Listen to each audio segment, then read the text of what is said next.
Wanita galak ini naik mobil John saat pakai sabuk pengaman. John bilang, А ты что делаешь? А так ничего не получится. В смысле? Ну, в смысле, на дороге скучно будет? Или ты дотянешься? Ну-ка, удиви меня. wanita tidak setuju. Kemudian,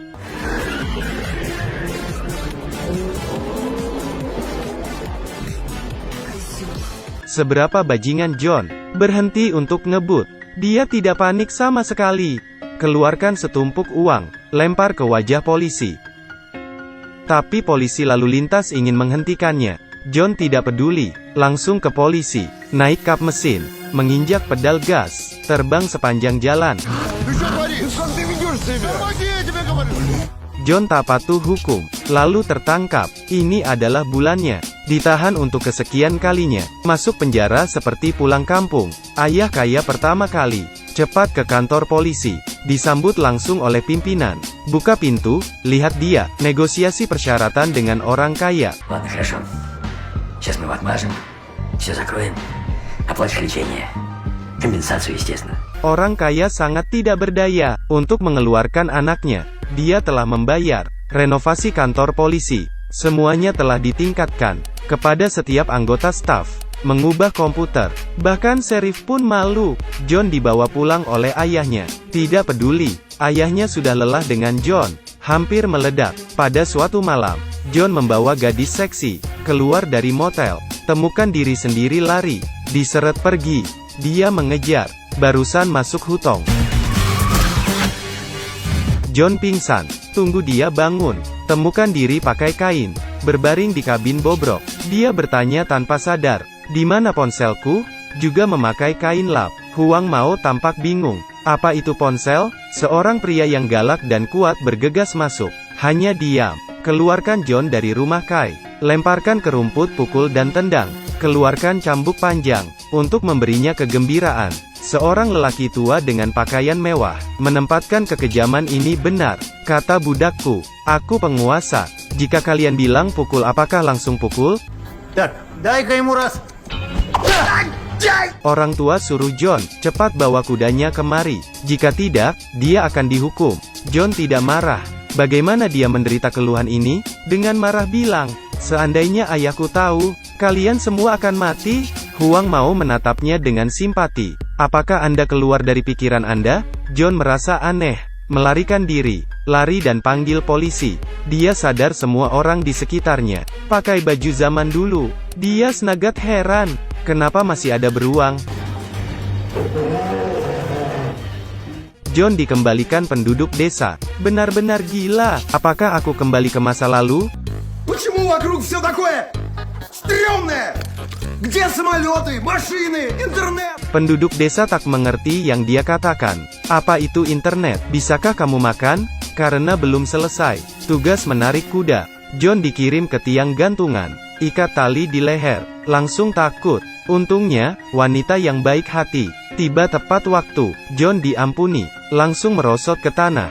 Dia menganga. Meskipun sangat ajaib. Tapi dia juga harus menerima kenyataan menjadi budak. Elang terbang di atas kepala. Terbang ke kincir angin di kejauhan. Seorang hipster mengambil alih elang. Lihat dengan cermat. Apakah ini drone? Di dalam kincir angin. Sekelompok orang berpakaian modern. Sibuk di depan monitor. Lalu John berpikir telah sampai di abad pertengahan. Menjadi budak. Tapi itu sebenarnya ayahnya yang kaya, yang membuatnya, untuk membiarkan John merasakan. Jadilah orang baru. Ayah juga mengundang sutradara profesional. Penduduk desa juga aktor. Mereka berada di sudut tersembunyi, penuh kamera.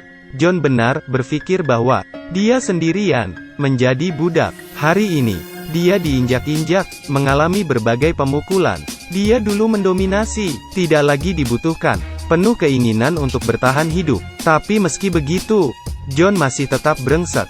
Benar-benar tidak etis. Karena ingin makan daging, dia mencuri ayam orang lain, dan sangat percaya diri. Makan semuanya sendirian. Bulu ayam tak dibagi untuk Huang Mao. Segera, pencurian itu terungkap. Semua budak ditangkap. Kepala pelayan memberi mereka dua cara. Jika ada yang sukarela mengaku bersalah, akan dapat 10 cambuk. Jika tidak, siapa saja akan dapat 50 cambukan. Dalam ujian hati nurani ini, John egois lagi. Lihat Huang Mao diambil. Bahkan tidak berani kentut. Lihat Huang Mao sesudahnya, cedera punggung. Tidak merasa bersalah. Ayah sangat kecewa. Saya pikir anak saya tidak berdaya. Saya ingin menghentikan lelucon ini. Tapi sutradara menolak. Dia mengatakan hanya cinta dan kematian. Untuk membangkitkan empati John. Dan pada saat ini, terjadi kecelakaan. Saat pemain grup turun, tidak sengaja terpapar pakaian modern. John merasa ada yang salah. Segera bertanya ke wanita, apa masalahnya? Beruntung tepat waktu, menyembunyikan pakaian. Ita tak terbongkar di depan John. Dia pikir dia baru saja melihat. Itu hanya ilusi. Tunggu John kembali ke akal sehatnya. Baru sadar aku, kelakuan barusan. Sangat kasar. Dia menemukan wanita itu. Mohon maaf yang sebesar-besarnya. Ini hidupnya. Meminta maaf untuk pertama kalinya. Ayah yang melihat. Tunjukkan senyum kebapaan. Ternyata putranya belum bisa disembuhkan. Setelah lewati masa tahunan. Pesta api. Penduduk desa membentuk lingkaran. Bernyanyi dan menari. John sangat bersemangat. Sudah lama aku tidak merasakannya. Ini adalah tempat yang panas. Dia tampak seperti. Ajari penduduk desa menari liar. Lampada? Ага. Menurut naskah sutradara, John dan anak pemilik tanah. Ada garis cinta guntur dan api. Bisa salah tempat. John tak suka dengan pria berkuda sebelumnya. Gadis itu tergerak. Keduanya sedang mengobrol. Penduduk desa hanya memiliki Xiaomei. Mendengarkan omong kosong dari John. Sutradara memantau perubahan ini. Memutuskan untuk mengubah skrip. Biarkan Xiaomei jadi pemeran utama. Jatuh cinta dengan John. Pada saat yang sama, biarkan John mulai berkaca pada diri sendiri. Sutradara merancang plot lain. Tuan Tanah menyambut John, rawat dengan makanan dan minuman. Lalu berkata, putranya sendiri menabrak seseorang di kota. Butuh budak untuk disalahkan untuknya. Sebagai balasannya, Tuan Tanah berjanji, bebaskan dia. Bersenang-senang dengan Xiaomei. Selama ini, John yang selalu tak terusik. Apa pilihanmu? John tak berpakaian. Terima pemukulan. John gemetar kesakitan. Dia dimanjakan sejak kecil. Sekarang menjadi budak. Untuk kebebasan. Dia menggertakkan giginya. Ayah kaya di ruang pengawasan. Terlihat sedikit tertekan. Sakit melihat John dicambuki. Ambil kontrak untuk penebusan. Putra tertua dari Tuan Tanah. Palingkan wajah dan tak mengaku. Tekan John ke tanah. Segala macam penghinaan. Больно я тебе, болван, ты до конца жизни моим рабом будешь. Я дворянин, а ты лепешка коровья. Вольно он захотел. Sebenarnya, ini adalah plot yang direncanakan. Sutradara dan ayah berharap John akan bangkit dan melawan seorang pria. Вмажь его. Вмажь! Aku melihatnya berdiri dengan marah. Tinju terkepal. Momen kritis. John seperti memikirkan sesuatu. Tinju yang terkepal dilonggarkan lagi. Lalu dengan penuh pertimbangan, pergi diam-diam. Трус. John sebagai budak, kembali ke desa, tanpa malu, menjalin hubungan dengan Xiaomei. Dua orang bersama. Berperahu, padang rumput tersebar. John mulai perlakukan Xiaomei. Buka hati. Katakan jika Anda bisa memilih, aku bisa melihatnya seperti hari lain. Protagonis dalam film itu, Jia Xiaoyi. Saat ibu masih hidup. Karena sejak dia bisa mengingat, ibu pergi. Xiaomei juga sangat sedih setelah mendengar ini. Dulu dia ragu, memandang rendah John, bisa bergaul dengan waktu ini. Xiaomei sadar, di balik eksteriornya yang sinis. Bahkan, ada yang tersembunyi, tidak mau bertahan lama, anak yang terluka. Berbaring di bawah sinar bulan. John beritahu Xiaomei, putra dari keluarga Tuan Tanah. Pengalaman memalukan. Saat itu dia berpikir, ingin pukul. Tapi dia tidak melakukannya. Karena, titik. Потом на него что-то посмотрел и понял, так это же я. Orang kaya yang mendengar ini, juga sangat terkejut. Это что? Это он все осознал, что ли, да? Xiaomei juga sangat tersentuh. Baru kemudian dia menemukan, Xiaomei juga suka John. Benar-benar tergerak. Lihatlah John. Semua orang bersemangat. Saatnya untuk mendorong plot ke klimaks. Dengan krisis kematian, penebusan lengkap. Direktur mengatur sekelompok kavaleri stepa, menyerang desa. Bos ingin mengambil 3 gadis muda, untuk diajdikan istri. Xiaomei ditemukan oleh raja. Jika seseorang maju, gantikan Xiaomei, untuk ditukar. Semua mata tertuju, melihat John, termasuk Xiaomei, tapi saat ini, John mundur. Dia berada di bawah perhatian semua orang, kembali perlahan. Momen penting, dia memilih menjadi pengecut, tampaknya negara itu mudah diubah. Sulit untuk mengubah sifatmu. Xiaomei sangat sedih, meneriakkan nama John. John berhenti, melihat kembali ke Xiaomei. Lalu berpura-pura tidak melihat apa-apa, pergi tanpa melihat ke belakang. Semua orang kecewa, pakai kerja keras.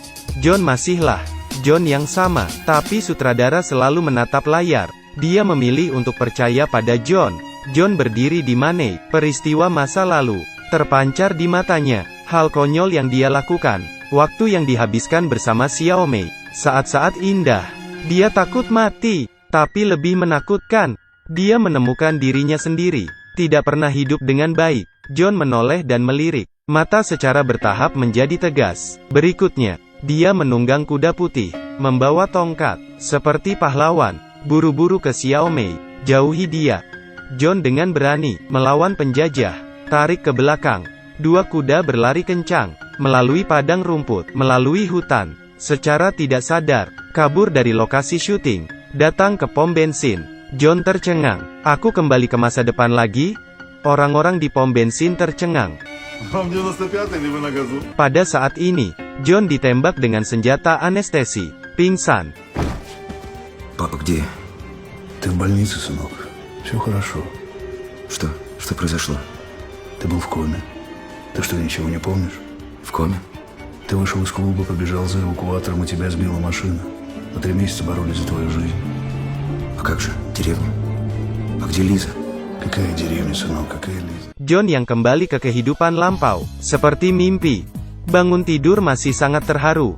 Temperamennya berubah drastis. Sebelum aktif mencari petugas polisi yang terluka, dengan tulus meminta maaf padanya, kembali ke klub malam. Tidak senang juga, karena dia tidak akan pernah bisa melupakan Xiaomei.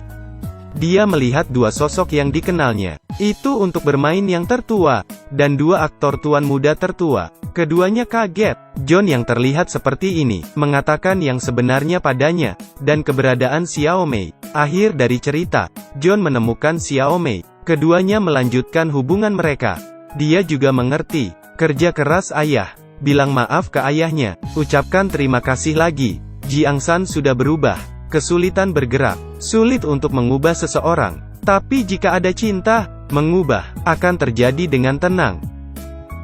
Baiklah, sekian untuk cerita hari ini. Saya Xian Yu. Sampai jumpa lain waktu.